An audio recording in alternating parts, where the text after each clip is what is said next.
beyond the headlines with the people who make them. This is Explained.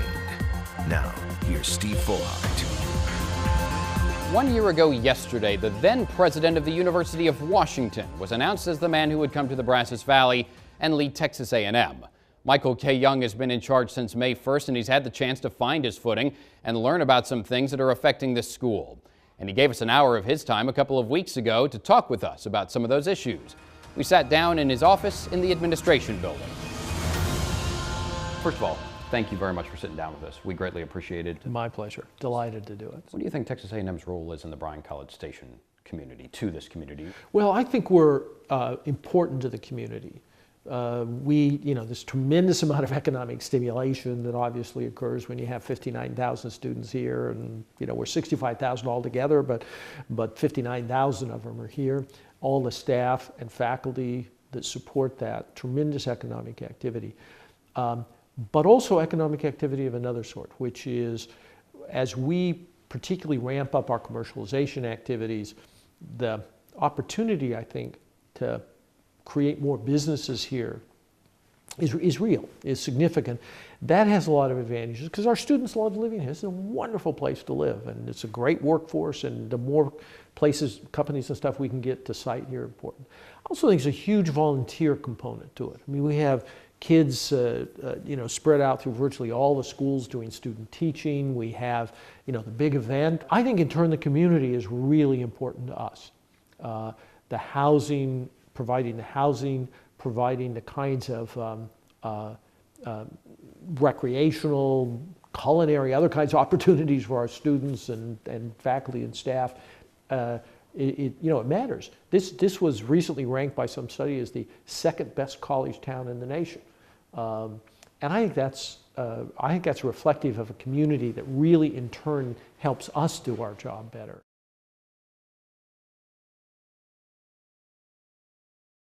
You've got a chance at least to be the one that carries Vision 2020 across the finish line. Where do you think A&M has come along? Do you think they have met what they need to make 2020 possible?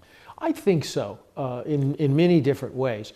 I think over the next few months, what we're seeing is kind of a reevaluation of exactly that issue. Where do we stand? What have we accomplished? And what's next? And I think we're seeing a lot of things coalesce around these kind of great global challenges. How do we address, how do we organize ourselves even more deeply to address those challenges that are such a galvanizing part of our goals and our ambitions? We're frequently ranked as best value, best return on investment, so forth. And you can see why. I mean, our tuition is comparatively low. Of the public universities in Texas, I think we're like the 13th down there. I mean, we're lower. We're able to generate tremendous efficiencies out of what we do. Our student debt, interestingly, the national average is about 65 to 70% of students graduate with debt. It's less than half here, and in fact, the number's going down from 48 to 46 to 44% last year graduating with debt. The amount of debt they're graduating with, national average is 32,000 plus. Ours is again going down, interestingly. And those who have debt, it's gone from 28 to 26 to about 24,500. And would you say the affordability is where you would want it to be? Because there are so many families, and it's not just A&M, obviously, it's across the country. You mentioned the student debt issue. They either can't afford college or they can't afford to live well after college. It's a problem, and it's maybe not as much at A&M as you mentioned those numbers. It's still there, though. What's the role that A&M can play in maybe making it even more affordable and not having any crippling debt on the back end? Well, I think a big part of it is what financial aid we can provide. And we're in the middle of a major capital campaign where scholarship money is going to be a central part of that. But I would stress that vast majority of our students are getting out with debt that is manageable and getting jobs that allow them to pay that off in a pretty impressive way. And I think that is something we need to really continue to focus on, continue to care about. But I think it's happening. I think our additional job is to make sure that we're helping our students steer them into the opportunities that are available and preparing them not just for the opportunities available, but for the second and third and fourth opportunities that are going to arise. You talk about lead by example and that $4 billion, you mentioned scholarships, but also recruiting, retaining faculty, facilities, technology improvements, and athletics as well. I would think with any capital campaign, you have a vague outline, and then once you get the money, it's that more targeted, here's where it's going to go. When does that process kind of get underway, that we have our $4 million, here's how we're going to slice the pie?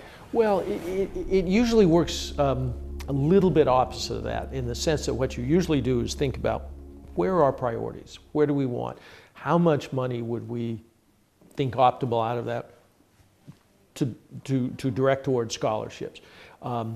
What is the optimal student-faculty ratio, and how do we generate more chairs? What's the right number to do that? We have some physical facilities that need either upgrading or new physical facilities. Increasingly, our students want to live on campus or near campus. How do we create residence halls? How do we make sure our laboratories are up to date? How do we know that we have the right size classrooms with the appropriate technology for what's happening? We begin to strategize about that, and then we work with donors and we say, what's your passion? You know, do you want to help us here, or do you want to help us with this physical facility, or do you want to do you think that adding some faculty in critical areas that you really care about are going to advance and make the world better in the way that you'd like your philanthropic dollars to do? Once you give them, we agree that that's where it goes, and that's where it goes. And in some ways, we're a great object of that too, because as you think about philanthropic organizations, if you want to make the world a better place, there's hardly anything you might care about that we're not doing something really good on. And secondly, pretty much 100% of the overhead is already covered. You know, a lot of charities have to cut a big slice of that out for overhead. Ours is pretty much covered.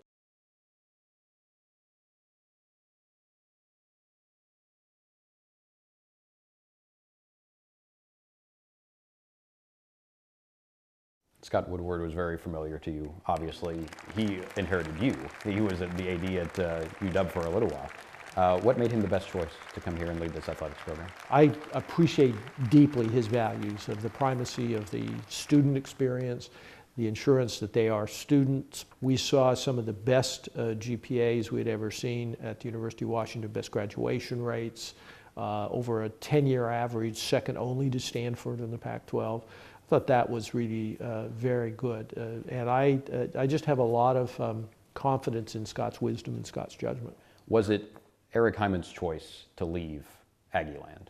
Well, Eric did really a terrific job here for us. I think that transition to the SEC, I mean, this is the second time I've sort of been in the process of one of those transitions. When I was at the University of Utah, we moved into the Pac-12. And so I know a little bit about some of the front-end challenges, and I thought Eric's knowledge of SEC politics, its structure, what kind of a conference it did a really good job. I think Eric also had a real passion for the students, and I think the kinds of academic support that he provided for our students to help them succeed was really very, very good. So just a lot of admiration for what Eric did. You mentioned in the press conference that you had some discussions with him leading up to his resignation about the vision and the future for the athletic department. Things that I thought I'd like to see us do to build on that great base that he had built. Was it a case where you laid out a vision and I guess you guys weren't on the same page necessarily, and maybe that's why he's not here anymore? I felt in the press conference you kind of left it kind of open-ended as far as where that conversation ended at. Well, I think from my perspective, you know, as the leader of an institution, you end up identifying certain key people that you really would like to have around you as kind of principal advisors in really critical areas, and Scott Woodward was one of those for me. And so from my perspective, it was an opportunity to bring in somebody in an area that I know is very important, that not by any stretch is broken nor are there problems with it, but somebody that that I have a particular kind of confidence in. It was just really very, very timely. Was there a thought leaving UW, man, I got to have that guy on my team wherever I go? Yes. I thought about that. You know, you try to snatch the best people that you've worked with in the past, and you look for openings when that might be possible. You said that you particularly appreciated Chancellor John Sharp. Has said in private and in public on numerous occasions that I run this university, and I appreciate that very much. That seems to me that you might be aware of a perception. I do hear that rumbling a little bit, and it surprises me a little bit, because the assurance I had from the board and from John that they were the board, he was the chancellor, I was the president, and he has been utterly faithful to that in every respect. I think it may be as good a working relationship as, I don't know the full history, but certainly as good a working relationship as I've ever had with anybody. What is that day-to-day, week-to-week, month-to-month between you two? Well, I'm very collaborative, and so I make sure that John and the board know where I intend to take the university, what kinds of things are going on here, where I'm putting my emphasis and efforts. And then I talk to him a lot about why I think this particular area is likely to achieve the kind of excellence that I know he wants for this university. And then I ask him for money. And so it's a pretty good relationship. It's almost like a child and a father. Please give me your money now, and I would like to do things. Well, it's additional money. I mean, there's a lot of money that just flows in automatically, formulaically here. Campus carry is something that you will inherit as president. You have a committee that's looking at options right now. Can you talk about where that committee is at, what they plan to give you, and what you plan on doing with what they give you? Well, they plan to give me, and they promised to give me, sometime, I think even in the next few weeks, a report that would talk about what their recommendation will be that balances that sense of safety. And you have to remember, it's on both sides. I mean, there are people who feel perhaps more safe if they can carry a concealed weapon, and people who may feel a little less safe if someone else is carrying a concealed weapon, and how we sort of bridge that divide. I think the great thing about Texas A&M is we're all Aggies, and Aggies treat each other with respect and deference, and I think we all have at heart a goal of making this the best educational environment for everybody who walks across campus. So they're going to make some recommendations to me. I think there's probably going to be some indication of what the sentiment is around campus. I've asked them to canvass the campus. When I get those recommendations, I will look at them, and we'll issue some rules with respect to campus carry. Not my first rodeo. This was actually the first issue I confronted at the University of Utah when I arrived there. And I was going to discuss that with you a little bit, because obviously this, it was a dispute. It ended up in courts. There was a lot of legal wrangling here and there. You were quoted as saying, the moment somebody pulls out a six-shooter, it's going to have a chilling effect. You said that guns were banned on campus to prevent an environment of intimidation. You said college students have varying degrees of maturity, and that played a factor into things, and that you thought the university was in its rights to take action to make sure, and quoting you again, students and faculty can do their work without a threat to their safety and well-being. And you did mention this is your University of Utah tenure. You've had a couple more presidencies now. Have your opinions changed at all since then? They've probably relaxed some because I was not involved in the legal wrangling. I came there just relatively shortly before the Supreme Court handed us a rousing defeat. And not inclined to spend my declining years in prison, I said we were going to follow the law. It's a fair thought on your part. That's what I thought at the time. Not to uniform a claim, I must say, but that's what I thought. And at the end of the day, so we allowed concealed weapons with a few exceptions that were permitted us under the law. And it really largely was without incident, and has been. In fact, I've been sort of in touch with my colleagues at Utah, largely without incident. And of course, there's some reasons for that. It kind of shaped, I guess, how you were going forward, that there haven't been those incidents? There's been none, as nearly as I could tell in talking to the people who I think would be most likely to know. And at the end of the day, there's some reasons for that. I mean, one is that, there are certain requirements for having a concealed weapon, certain kind of background checks and age and so forth. So, number one. Number two, far fewer of them actually brought onto campus than I think anybody thought, because while Utah's not as hot a climate as it is here, much of the year you're not really wearing coats, and concealing was a little challenging time. And three, my concern is that if you have people who have impulse control and find themselves, threatened and challenged in ways that bring out guns, never happened. Nobody pulled out that 6-shooter that I'm talking about, and so forth. So I think we'll come to a place, and I think Texas also is probably a little different. There's a much deeper hunting culture here than may be true in some states. The other thing I want to touch on as far as safety is concerned, it was a survey that came out from the AAU, 27 institutions concerning sexual assault, 150,000 students surveyed, including Texas A&M students. And in total, it found that 1 in 4 female college students had some sort of unwanted sexual contact by a force or a threat of force. And then 1 in 10 said it was a rape, essentially. And those are startling numbers. I don't know that it's necessarily a campus problem as much as a society problem. But what in your mind does a university, or can a university, do in order to make those numbers go down, to make young women and, yes, young men feel like they're going to be safe on this campus?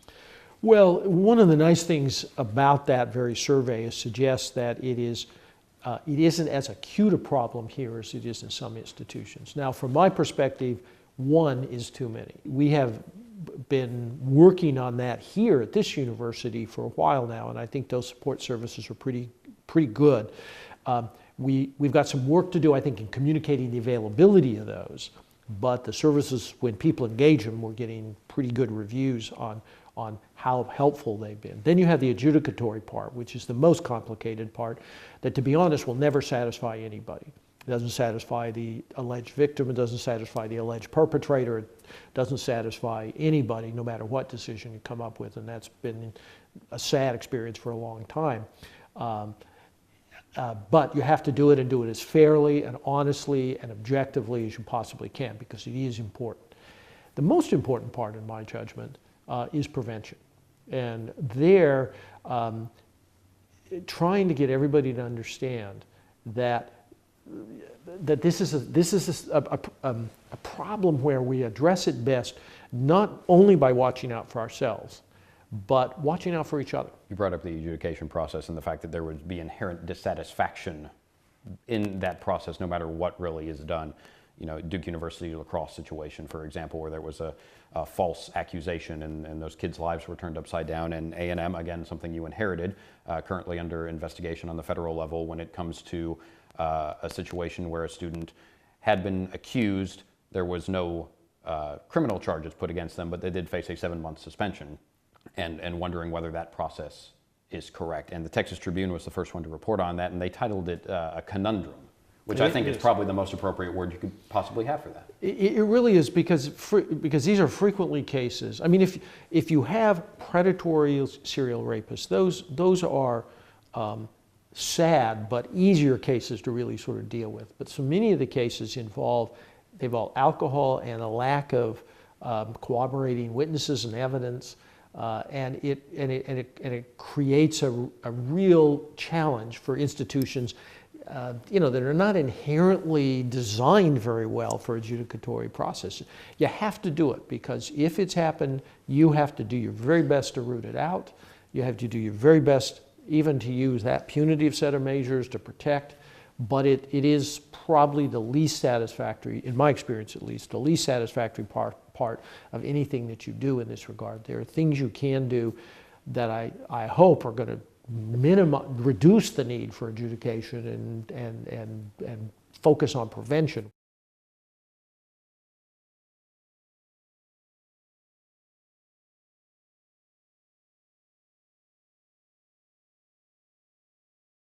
How long do you think you're going to be here at this point? You've obviously professed a lot of love for this place, as is your wife. How long do you see yourself being here? And when that time is up, what do you hope Texas A&M looks like? Well, somebody was telling me the other day that there's a president of one of the schools who was in his 80s, and that's kind of my target, is another 20 years and here. I don't know how long we'll be here. We'll be here a long time. We love living here, and genuinely love working here, love the people we work with, and love the opportunity to even build on what is this great, great foundation and take it even further. What do I think it'll look like? I think it will, I think there'll obviously be physical plant expansion. I think we will have done some things that will be important. I think a lot more of our students will have had international exposure experience than they have right now. We've got quite a bit of that going on, but we'll have more. I think we'll see more and more of our students will have had a deeper bridge between the university and the real world, the use of internships and things like that in a more instructional, educational way, not just farming them out. And we do a lot of that, of good stuff now, and I think we'll see a lot more of that. I think we'll see a significant expansion even of the number. Right now, a lot of kids engage in research or study abroad or capstone projects, so they have that kind of transformational intellectual experience. We will have a lot more of that. I think we'll see research expanded pretty dramatically, and a lot of it will be because of the realization of how important we are in doing this work.